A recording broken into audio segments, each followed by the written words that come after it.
Mira esta planta. Hoy la podemos ver con una raíz profunda, un gran tallo y grandes hojas. Esta planta no nació siendo planta, sino nació de una semilla. Asimismo, comenzó la iglesia cristiana, no con grandes construcciones, con recursos económicos inmensos, con pastores famosos, definitivamente no. Inició como una gran semilla que se ha venido extendiendo sobre toda la tierra en este momento y que hoy hace parte de lo que nos deja la historia de los Hechos de los Apóstoles. La iglesia comenzó con menos de 120 personas, reunidas en un aposento alto en Jerusalén, todos esperando una promesa. Hoy vamos a recorrer el libro de los Hechos de los Apóstoles. Es un libro de 28 capítulos que nos permite recordar y nos narra el Evangelio de Jesucristo, cómo se extendió desde esa pequeña iglesia hasta los confines del mundo conocidos en aquella época. Es un libro que representa el fuego, la valentía, los milagros, la persecución y la fe inquebrantable. Acompáñame a recorrer. Han pasado 50 días desde el momento de la crucifixión y los apóstoles están esperando este momento, la promesa del Padre, la resurrección de Jesús. Dentro de la promesa, Jesús les había dicho que no se fueran de la ciudad, que esperaran hasta que Él regresara. Y es ahí que ellos están esperando la promesa del Padre. Y entonces sucedió. De repente vino desde el cielo un estruendo, como de viento recio que resoplaba. Imagina ese momento. El Espíritu Santo descendió sobre cada uno de los discípulos y empezaron a hablar lenguas. Todo el mundo pensaba que estaban borrachos, pero era ahí cuando el Espíritu Santo, el Espíritu de Dios, estaba viniendo a través de ellos.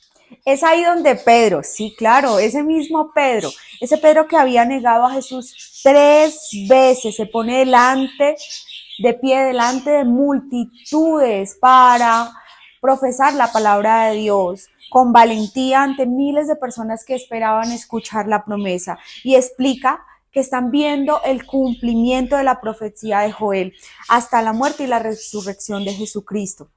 El resultado, 3.000 personas creyeron en un solo día y fueron bautizadas. 3.000 en un día, imagínense, fue muchísima gente. ¿Eso lo hace quién? El Espíritu Santo, cuando actúa, cuando viene a tocar nuestros corazones, cuando cambia nuestra vida y no cambia solamente la de una persona, cambia la de miles de personas. Es ahí donde esos primeros creyentes empezaron a reunirse, oraban, compartían sus bienes, oraban juntos y partían el pan. Era un solo corazón, una sola alma, así como fue la iglesia, una iglesia junta, una iglesia que fue cercana y es hoy la que nosotros como seres humanos debemos seguir trabajando porque esa iglesia que Jesús quería desde los Hechos de los Apóstoles siga creciendo en este momento en el mundo.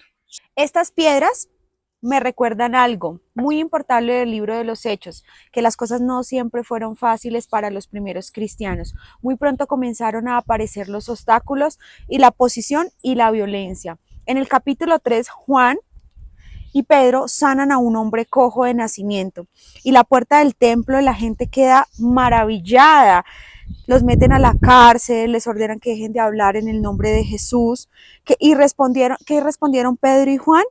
Que no podían decir lo que habían visto y oído. Eso es convicción, pero eso era real. Luego, en este momento más doloroso, hasta ese punto, Esteban, un hombre lleno del Espíritu Santo y de sabiduría, predica con tal poder a sus enemigos que no pueden refutarlo. Entonces lo arrestan, lo juzgan falsamente y lo lapidan, lo apedrean hasta morir. Esteban fue el primer mártir de la iglesia cristiana. ¿Y qué pasó después?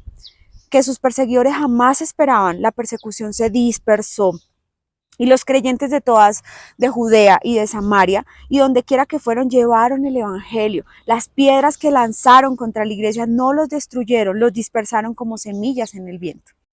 Y fue así cuando llegamos al capítulo 9 y acá aparece uno de los personajes más fascinantes de toda la Biblia, Saulo de Tarso, conocido después como el apóstol Pablo.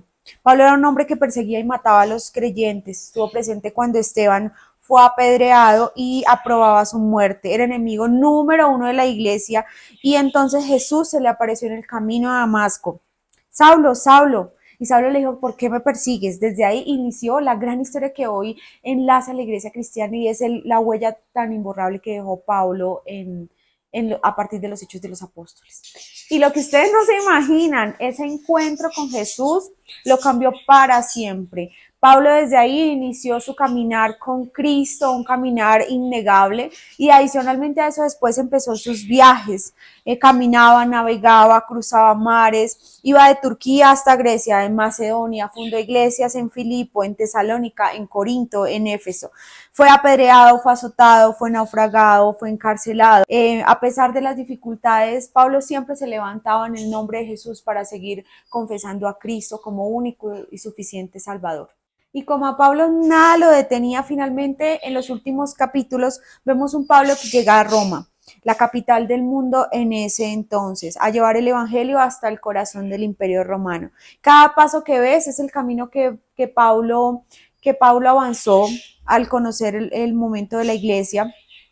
Y aquí, digamos que vemos es el recorrido de los 28 capítulos de Hechos. Y quiero que notemos algo muy especial. Este libro no tiene un final. ¿Y por qué digo que este libro no tiene principio ni final? Ese árbol que vemos acá, que comenzó con menos de 120 personas en un aposento, hoy tiene ramas en cada nación, en cada pueblo, en cada lugar del mundo, y tú y yo somos parte de esas ramas. El mismo Espíritu Santo que descendió en Pentecostés, el mismo que dio la valentía a Pedro para que se parara delante de multitudes y predicara el Evangelio, ese mismo Espíritu que transformó a Pablo y que sostuvo a Esteban hasta el último momento, ese Espíritu está disponible hoy para ti. La pregunta no es si Dios puede usarte, la pregunta es, ¿estás dispuesto a ser usado? Te invito a leer el libro de los Hechos de los Apóstoles. Es una aventura de fe que no te dejará igual. Y por eso, y por la gracia del Espíritu Santo, hoy estamos aquí para confesar la muerte de Jesús y que ese Jesús vive en nuestros corazones. Y por medio de ese amor que hoy tenemos para Jesús, que podamos entregárselo a las personas para que todos conozcan de Jesús y puedan disfrutar de la vida eterna.